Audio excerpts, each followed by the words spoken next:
안녕하세요. 오늘도 누워서 문학작품 한 편 살펴보겠습니다. 김정환님의 모래톱 이야기 지금 시작합니다.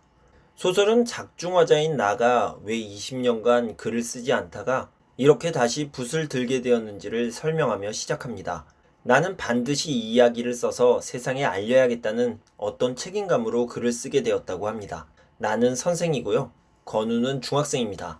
비가 억수로 내리던 날 많은 학생들이 지각을 합니다.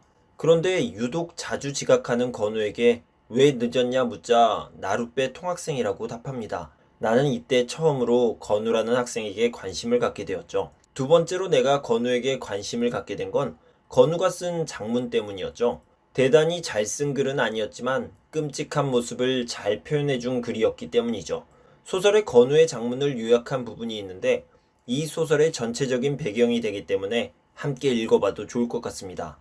자기가 사는 고장, 복숭아꽃도 살구꽃도 아기 진달래도 피지 않는 조마이 섬은 몇백 년, 아니 몇천 년 갖은 풍산과 홍수를 겪어오는 동안에 모래가 밀려서 된 나라 땅인데 일제 때는 억울하게도 일본 사람의 소유가 되어 있다가 해방 후부터는 어떤 국회의원의 명의로 둔갑이 되었는가 하면 그 뒤는 또 그 조마이 섬 앞 강의 매립 허가를 얻은 어떤 다른 유력자의 앞으로 넘어가 있다든가 하는, 말하자면 선조 때부터 거기에 발을 붙이고 살아오던 사람들과는 무관하게 소유자가 도깨비처럼 뒤바뀌고 있다는 섬의 내력을 적은 글이었다. 중학생 소년의 글, 그것도 대단한 필체로 쓴 것도 아닌데 뭔가 대단한 분노와 비판이 느껴지는 글이었죠.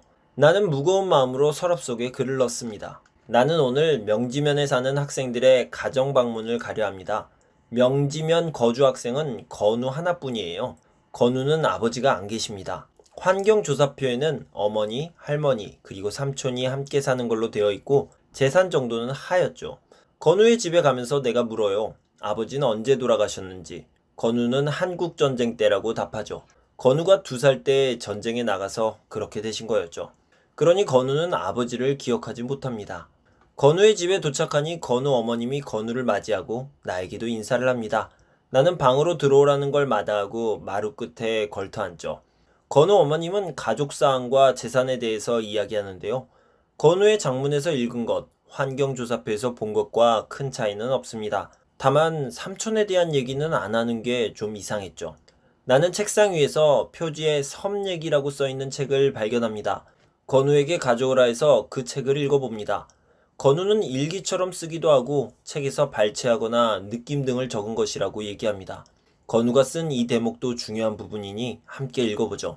어느 정당이나 정치의 영향도 알뜰히 받아보지 못한 그네들에게도 투표하는 임무만은 지워져야 하고 조국의 사랑이라곤 받아본 일이 없고 헐벗고 배우지 못한 그들의 아들들이 먼저 조국을 수호해야 할 책임을 지고 훈련을 받고 총을 메고 군인이 되어갔다는 것. 나는 건우에게 언젠가는 이 땅을 일궈온 사람들이 이 땅의 주인이 될 거고, 그러니 억울하더라도 희망을 잃지 말고 참고 살아야 한다고 그렇게 말해줍니다. 건우 어머니는 건우에게서 내 얘기를 많이 들었다 했고요. 그리고 윤센에게도 많이 들었다고 합니다. 윤센, 윤생원, 누구더라? 나는 이렇게 생각하다가 윤춘삼을 생각해냅니다. 윤춘삼은 내가 6.25를 겪을 때 감옥에서 만났던 사람이에요. 당시 청년단이 설칠 때 그들의 부조리함에 항의하다가 사상범으로 잡혀온 거였죠. 그 청년단이 송아지를 함부로 잡아먹은 것에 대해서 화를 낸 게 문제였는데 그래서 송아지 빨갱이라는 별명이 붙었다고 합니다. 소설 속에 나는 우연성을 아주 싫어하는 사람인데 진짜 이날은 우연히도 건운에서 집으로 돌아오는 길에 윤춘삼을 만나요. 그리고 건우 할아버지인 갈바스의 영감도 만나고요. 그리고 셋은 술을 한잔하러 갑니다. 갈바스의 영감이 사기로 했어요. 정종을, 그것도 따끈한 걸로.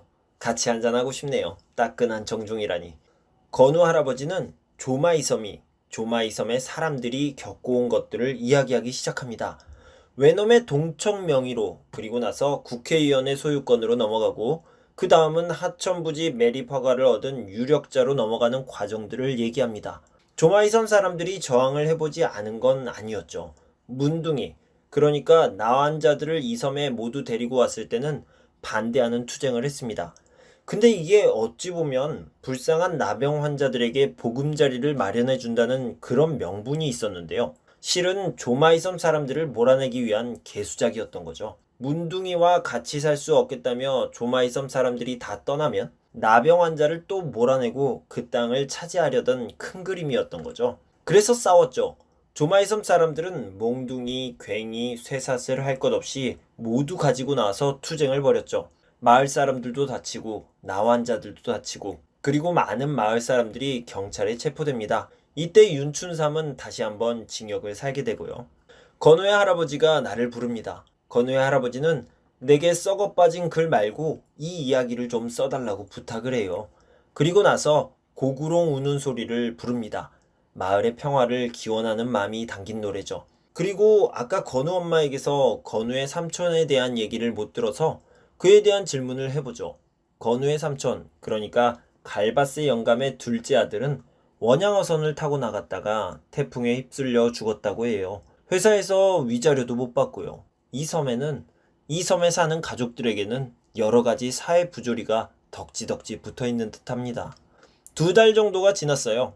이제 곧 처서죠. 건우는 나에게 어머님 말씀을 전해요. 수박을 잡수러 한번 오라고 했다고요.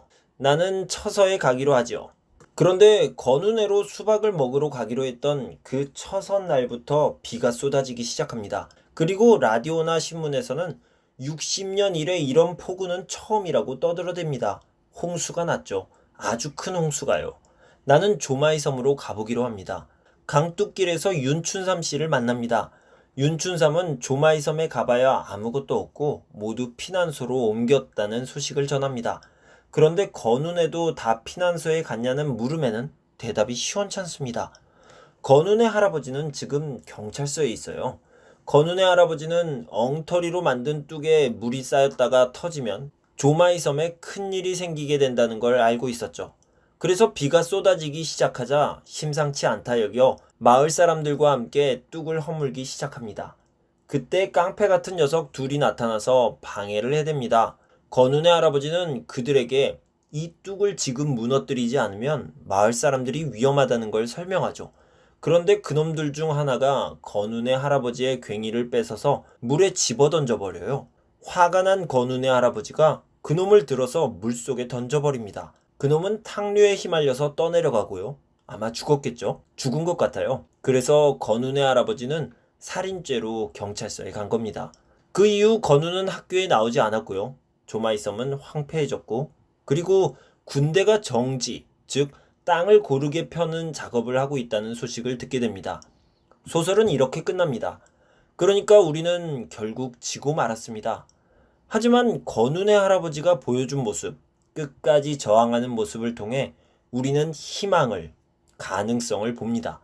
삶의 터전을 잃은 모래톱 조마이섬 사람들의 비극적 현실과 저항을 그린 소설. 이 소설은 1966년 문학을 통해 발표되었습니다. 감사합니다.